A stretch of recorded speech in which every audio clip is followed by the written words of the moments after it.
ovu knjigu u svojoj kolekciji, javite se. Đorđe Bojanić, Istorija Srba. Već je neko sa nama u ovom času. Dobro jutro. Dobro jutro. Vaše ime? Ljubiša. Kako ste, Ljubiša, ovo jutra?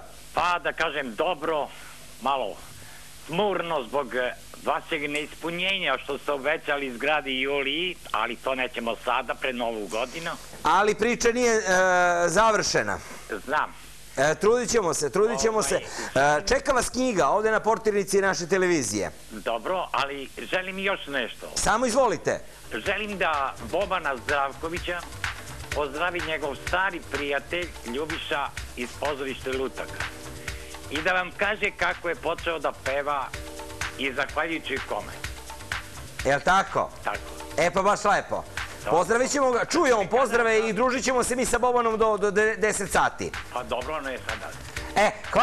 Hvala vam puno, evo i on vas pozdravlja.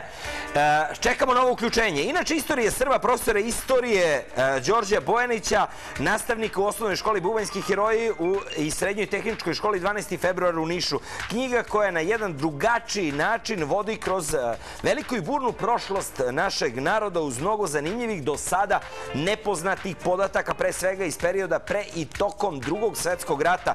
Ovo delo profesora Bojanića lišeno romantičarskog stila razotkriva i neke naše istorijske neistine i zablude. Knjigu možete naći kod kolportera kao i na internetu, a neko ovu knjigu dobija ovog jutra. Ko? Dobro jutro, Marija ovde. Marija, kako se ovo jutro, Marija? Pa dobro, evo koljemo pasulj za Novu godinu srpsku. Pa dobro. Je li, Marija, nešto vas pita, kako se sviđa naš orkestar, muzika? Dobro, sve pohvale. Malo ste vi bili odsutni, ali dobro. Dobro, pa ovi virusi, ovo čudo. Mislim, čovek mora se brani. Pa mora, što da radimo? Turšija, kupus, ja mislim da je to najbolji. Bravo. Vitamina i sve. Kao što reče juče profesor Tiodorović, slušam i kaže, postoje pilule, postoje vitamini, ali ništa bolje, kaže Tiodorović, od naše turšije i kiselog kupusa. Tu je. Hvala. Hvala, prijetno. Hvala, uzdravlje.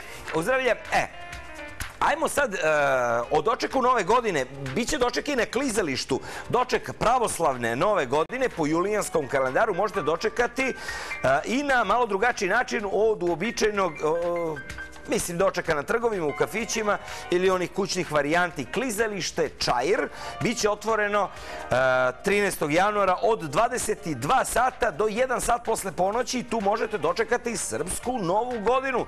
Dakle, na klizalištu doček Srpske Nove godine od 10